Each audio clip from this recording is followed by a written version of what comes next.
We're delighted to have Oliver Hunt, who's a partner at Bateswell's legal firm, joining us today. For some of you that might not be aware, we had a conversation, a few TAR members spoke about the fact that sometimes trying to navigate the legal framework of how charities can invest in social enterprises or make investments into companies which was outside of their usual investment processes could be quite challenging. And some of the information that was available was quite difficult for new people that were new and weren't necessarily legally or financially minded. So we asked a few different legal companies if they could help by producing a fairly basic, simple introductory guide, which showed what are the kind of red lines for charities and how we can reassure members of the senior management team and our board that what we're doing as a charity, investing in early stage companies, is within our guidelines and our remit, and ensure that we are able to develop an investment portfolio that adheres to all of the obligations that we have legally, but also the obligations that we would have to any donors that are providing money that is helping to support this area of work.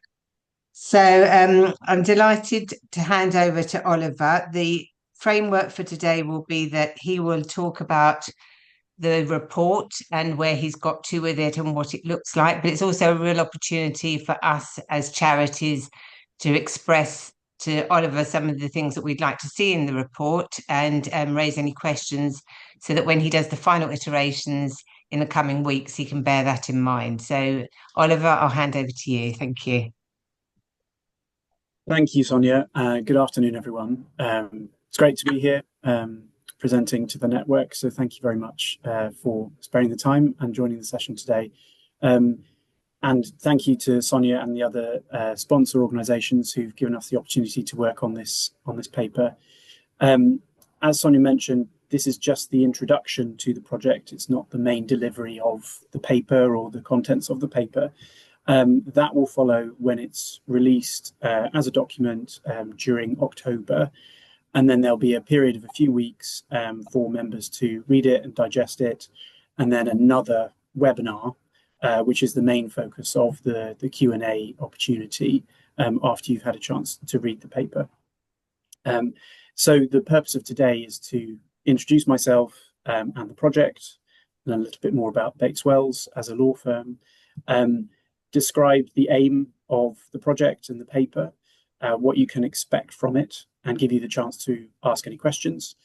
And then when the paper is released, you'll have a greater chance to engage with the detail. I was delighted to be asked to do this project. I think it's a great initiative. As a firm, we've got a very long history of not just advising individual charities, but trying to engage in sector initiatives that kind of move issues along and try to grow a particular area or remove a legal barrier that charities are encountering when they're trying to do their operations. That started in the 1990s, which is what's known as the Bishop of Oxford case, which was the kind of founding case about charities and investments, all the way through to this year, where we've been advising on the Charity Investment Governance Principles initiative. We were also involved in the creation of the social investment power itself, which came into force in 2016. So personally, I've got a lot of history in this area, and the firm's delighted to be involved. A little bit of jargon busting just before we go any further. I'm going to use the term social investment, and I use that term precisely because that's the legal term that applies to charities when they are making an investment with a dual purpose of directly furthering their charity's objects and producing a financial return. And so that word directly, of trying to directly further your purpose, that's a really important one because it distinguishes other investment activities where you might say invest in a portfolio of equities or funds on a listed exchange. You're doing that in order to generate income, which you will then use to further your purposes. So the financial investment in that case is an indirect way of helping you. Here we're talking about investment where you intend the investment itself to directly further your purposes. The reason the distinction is important is because there are two different legal regimes applying to each. And we just want to be really clear from the outset that it's the social investments we're talking about here. Other people might use phrases like impact investment or social venture investments. I prefer the term social investment because it's just a precise way of tracking the wording of the law itself. Social investment is, of course, just one of the tools that charities can use when they're trying to encourage translation. Of course, it's not the only one. Most charities will be very familiar with doing this via grant funding, and there'll be a section in the paper comparing why would you invest as opposed to make a grant. There are different ways of making grants, and one of those includes the ability to grant consent for any commercial exploitation of the IP that you're funding. And one of the conditions of giving that consent might be that you say, okay, we'll have a share of the revenue that you, the recipient, generate from exploiting that IP. That's not technically an investment in the strict sense. You're not making the grant with a view to that happening. It's just a possibility that it might happen in the future. So we're not going to cover that in this paper. It's a different legal regime, different rules apply, but it is one of those things, one of the tools that you have in your arsenal. And there is a separate project that we're also involved in with LifeArc coming down the tracks, as it were, which will address that particular way of grant funding research with the possibility of revenue share from commercial exploitation. We wanted to focus on social investment in this paper because of what Sonia told us about a sense amongst TAR network members and generally within the medical research sector that there were still some sort of nervousness about how the legal regime worked, how to implement it, what were the risks, a bit of confusion around terminology, and also, I guess, a lack of confidence amongst trustees in particular about whether this was possible for them. What should we be considering? What have other people done? So the goal of this really is to try and demystify and thereby create greater confidence when charities are thinking about doing this.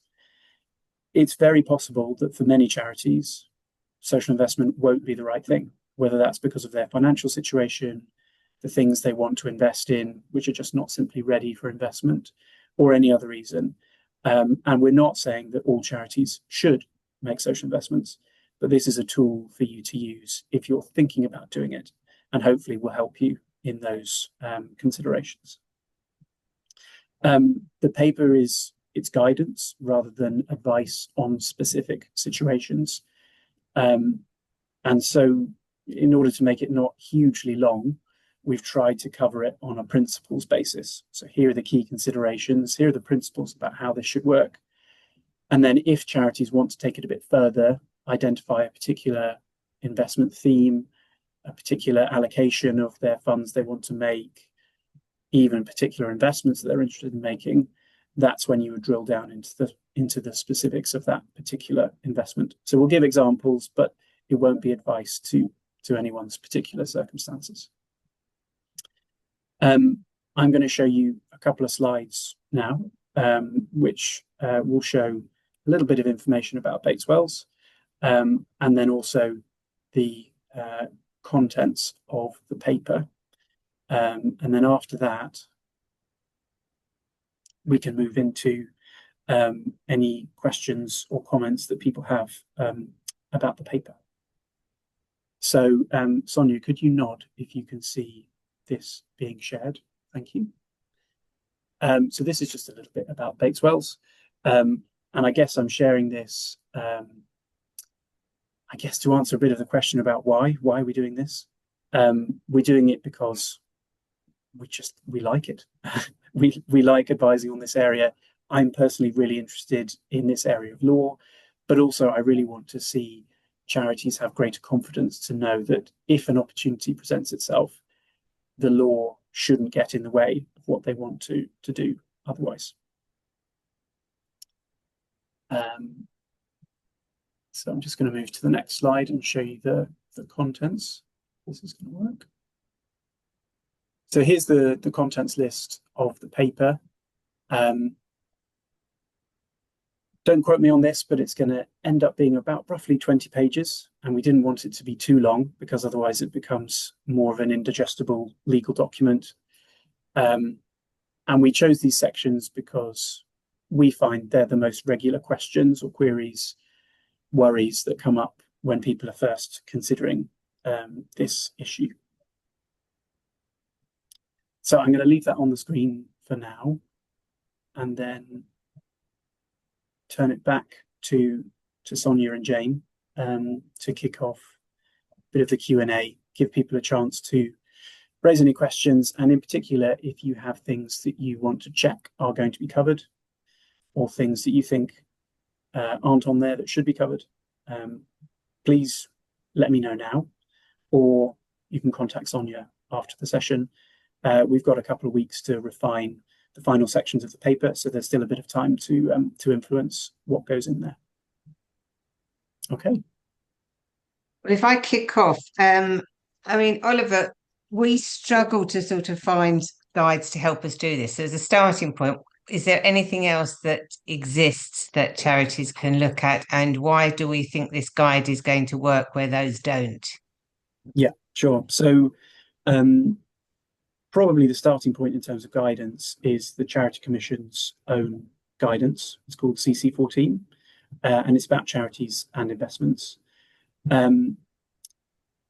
The guidance is, well, the Commission has taken the decision to draft it in a way that applies to the broadest possible section of charities. There are about 170,000 registered charities. And if you're going to write a guide that applies to all of them, you have to take a decision about what level of detail do we go into, how do we cover all these bases. And I think for charities who are more keen on investigating social investments in particular, the guidance is just not very detailed.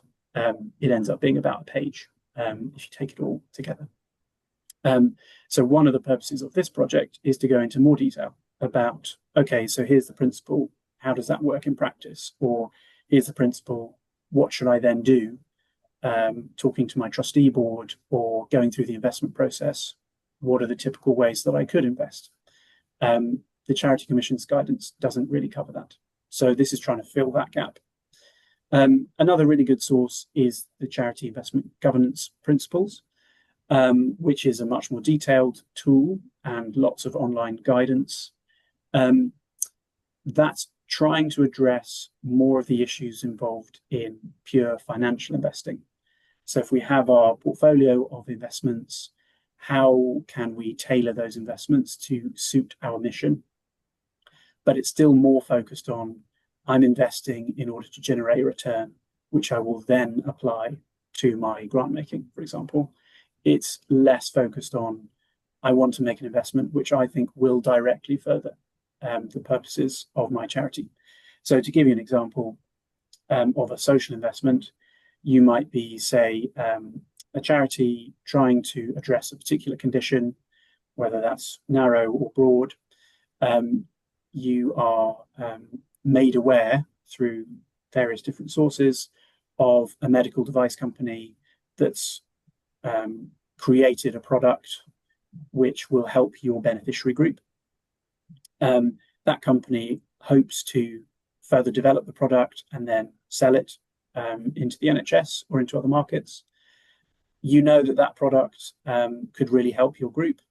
You want the company to grow and be a sustainable provider of that device. The company is founded by people who want to make it their life's work, and so they need to be paid. And they're offering the chance for a charity to make an equity investment into that company. You can see the business plan of the company. You can see the worth of the product that they're selling. You know that if that product gets rolled out in a wider way, in a more sustainable way, then more of your beneficiary group can benefit from that device.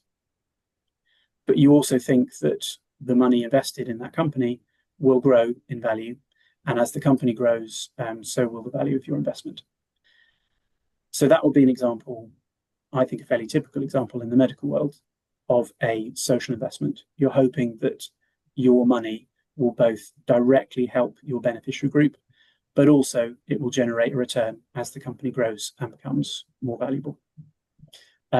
So the charity investment governance principle site does cover that in a bit of detail, but it's more focused on the financial investment side. So definitely have a look at it.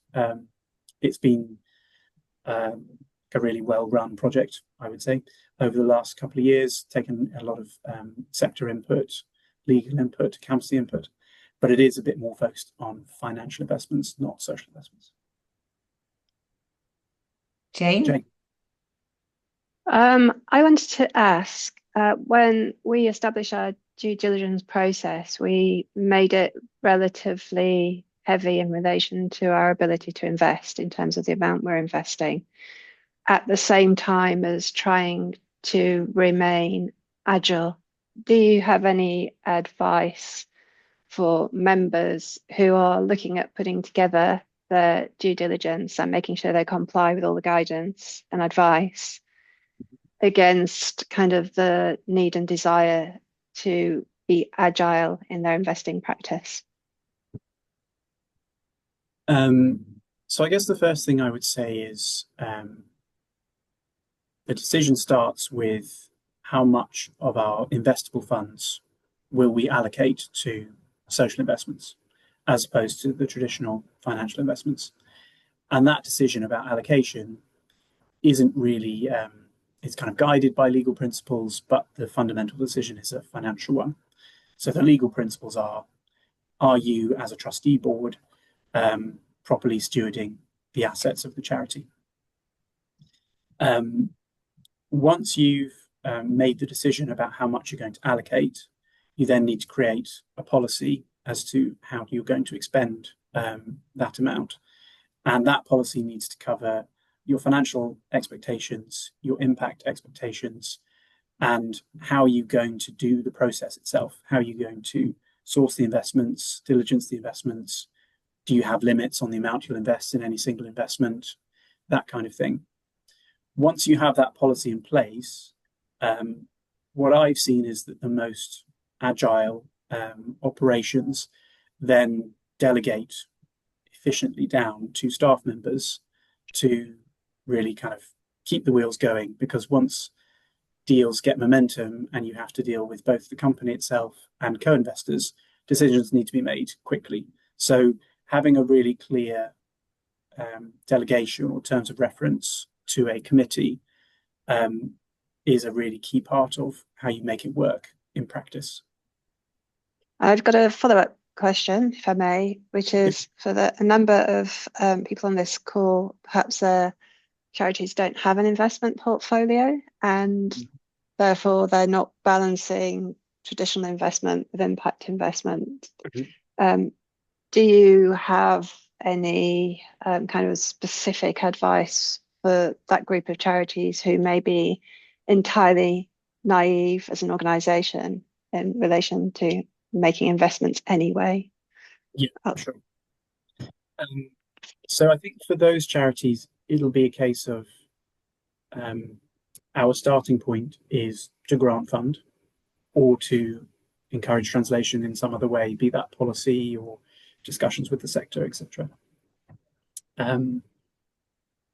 And so when you're thinking about social investments, I think the question should be,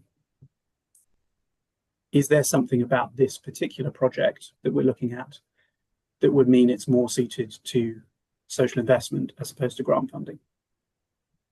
And there are some obvious pointers towards that. So one of them might be that the project is run by a commercial company who you simply would not grant fund because the funding they want really is general working capital, and charities can't fund the general working capital of commercial companies. So being led by the nature of the recipient and the nature of what is the funding going to be used for, those are indicators that might think, okay, well, we can really see the impact of this project, but we know we can't grant fund you in the typical way. Is there any other way we might provide this funding? And fortunately, the social investment power, it gives you a really wide range of combinations of, we're doing this mainly for impact and a little bit for financial return, or we're doing this mainly for financial return, but a little bit for the direct impact as well. So if you have a project that could almost be entirely grant funded, but not quite, you could make, say, a loan, which has very soft financial requirements in terms of interest rate and repayment rates, etc. And that could fall within the social investment power. Thank you. Joy? Thank you. The report outlines look superb, Oliver. I noticed you mentioned tax considerations, and I was looking at one of the headings in the outline. So I have a couple of questions. One is VAT, which seems to be far from clear. Will you be touching on that, at least as far as it is possible to clarify it? And I have another question after that. Sure. So the tax section in this report, it's not going to be hugely long, but what I want to do specifically is address, when I'm making an investment, a social investment, what kind of tax considerations should I be thinking of? And then go and get particular advice on that particular investment. So basically helping you ask the right questions of whoever it is advising you on tax, which may well be the auditors of the charity. And often that is a quick way of getting that advice. The fundamental point is that if you're a charity making a social investment, then you shouldn't pay tax on the making of the investment or the returns that you get from that investment. Just as is the same when you invest in, the FTSE 100, you don't pay tax on the returns you get from those investments. That's the kind of direct tax or corporation tax angle. Then there's VAT, which you mentioned. So what the report will cover is the considerations around VAT if you're making an investment, but then also potentially doing something else alongside making the investment. So you might invest in the equity of a company, but then also agree that you can license the charity's brand to the company to then market the product. That kind of thing, where VAT would apply. And charities who are used to doing that would, produce a license, run the income through their trading subsidiary, etc., etc. The more complicated VAT question, which we're not going to cover, is if you make a grant with a condition about commercial exploitation, and then you go on to agree a revenue share agreement, what are the VAT implications of that? We're not going to cover that in this report because that's, as I mentioned at the top, there's a kind of separate piece going on about that type of work. And it is more complicated and we'd run out of space, basically. I quite understand. It does seem to be quite a broad area, but the outline that you've given in terms of the implications for social investment here will be a great help. Just thinking on that, excuse me, I'm going to sneeze. Do beg your pardon. Bless you. I wanted to keep going. You touch on the structure, whether it is a direct investment from the funds that the charity holds directly, or whether there are pros and cons to having some sort of subsidiary vehicle. Yeah. And I noticed there was just a little comment about, for instance, if you wanted to consider taking in contributions from others. And I obviously don't expect you can cover this comprehensively, but I just wondered if you could say a little bit more about what you will cover there, because, for instance, we have interested philanthropic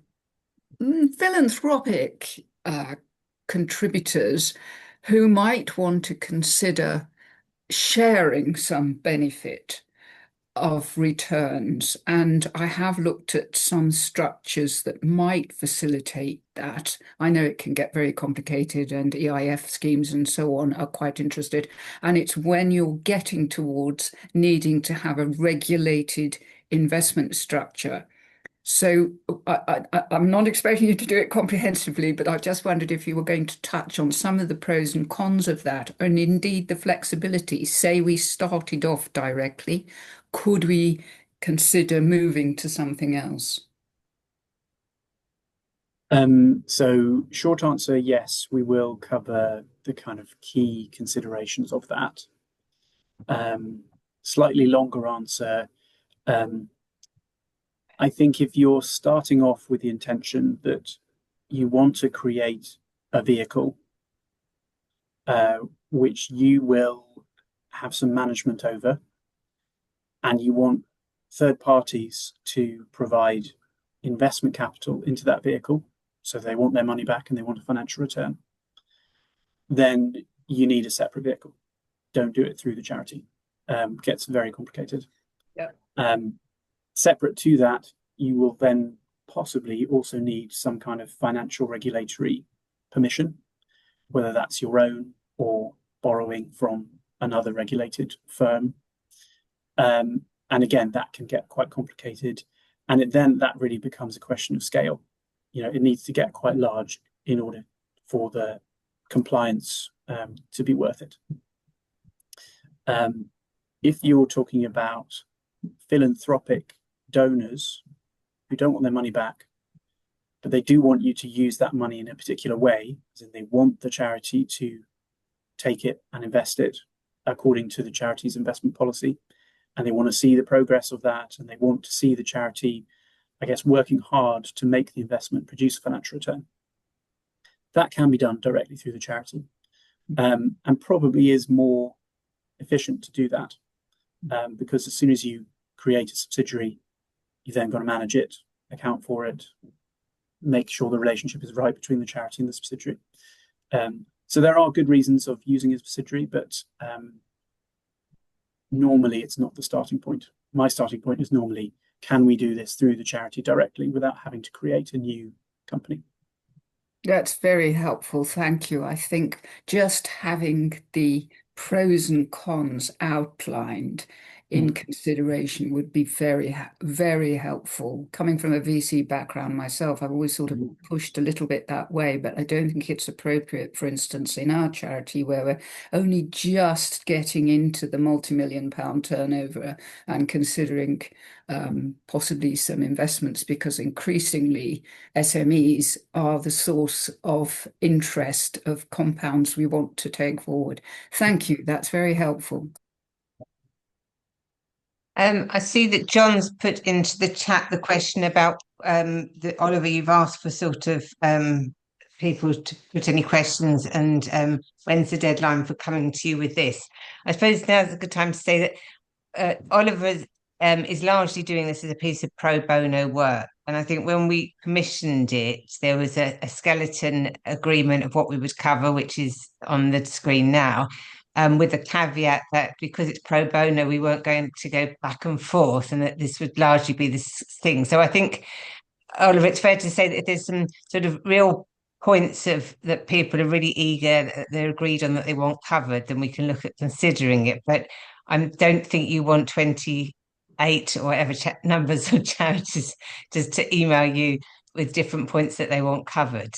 So I think broadly, maybe come to me if there's something. Okay, thanks, John. You said understood. Yeah. So broadly, I think if everyone comes to me and I can say to Oliver, okay, we've had 6 charities all asking for this, then we can look at putting it in. But we won't really be able to respond to every individual charity's need. That sounds fair to me. Thank you, Sonia. Yeah. Okay. Is there any other questions? I appreciate it's hard to give feedback. I think one of the things to say is that under all of these examples, there's going to be the sort of the legal advice from Oliver, and then what we'll look at doing through the 6 charities that have sponsored this report is adding in a practical example which helps to illustrate it. So, for example, if you're trying to look at where are your charitable articles to say the kind of thing you can invest in. If you're a junior member of the team and you don't know where to find that, this is where we direct to find the legal document as you as a charity, which outlines the kind of opportunities that would fit within your charitable aims, if you like. So there'll be a kind of a very, this is the information you need, but then a little bit of a how to, sort of an idiot's guide, if you like, for those that are new to it all. Jane? Sorry, I'm just fascinated because when I put my physical hand up, a little hand comes up on my screen as well. But anyway, I did have a question for everybody, which is anyone's board actively considering for the first time investing? If so, really, it would be helpful to get feedback as to how helpful this guide has been to your board and whether it makes a difference in those discussions. So just to try and keep that dialogue going and understand whether the guidance has been helpful or informative to your boards would be great.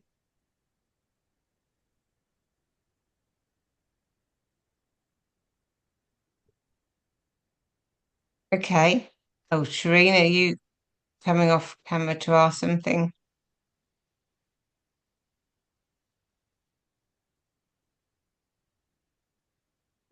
There we go. I'm muted. Sorry about that. I guess they've been notified that it's in preparation, but I think we've been waiting for it to be ready in order to share it further. But there has been some warming up. But very happy to feedback yeah, how helpful it is once it's been shared. I think having looked at the skeleton report that's been prepared, I agree with Joy's questions, the tax implications, I think, and more examples around governance, because I think the legality of it, which obviously you've highlighted in the report, is what boards will want some reassurance over. And I think perhaps making it very clear that that needs to be bespoke to each charity and that we may need to consult further on an individual basis, depending on what type of investment we're seeking. But I think, as Joy highlighted, any pros and cons or real examples or fictional examples, but based on what would happen in that scenario would be incredibly helpful. But yes, we'll be sharing once it's ready. Great, thank you. I mean, is it useful, I'm wondering, in the report for it to almost signpost where this advice takes you and where you need to take on other advice? Because I think the whole one of the main purposes of this was to save everybody money. Like, we all don't want to spend lots of legal fees getting the basics. You almost want to pay the legal fees when you need to bespoke something. And I think that's the cutoff point, isn't it? At what point actually do I need, is this what a device that we're getting and the things that we're going to put in place going to be uniform across whatever charity, whatever size? Where does the bits kick in, which actually you need to protect yourself on this particular piece of advice that's pertinent to your charity? I think we could do that, couldn't we? Or Oliver, you could do that. Yeah. Yeah, I might even add a new section titled "Now What?" something like that. Yeah. Okay. Yeah. And again, I think what Oliver said to the start is we're trying to keep it concise, because if it's too big and also the terminology which Oliver's put in is very layman's, it's very accessible. So the idea is that it's robust enough to give some confidence to your board of trustees, but should be easy enough for junior members of the team to pick up and understand.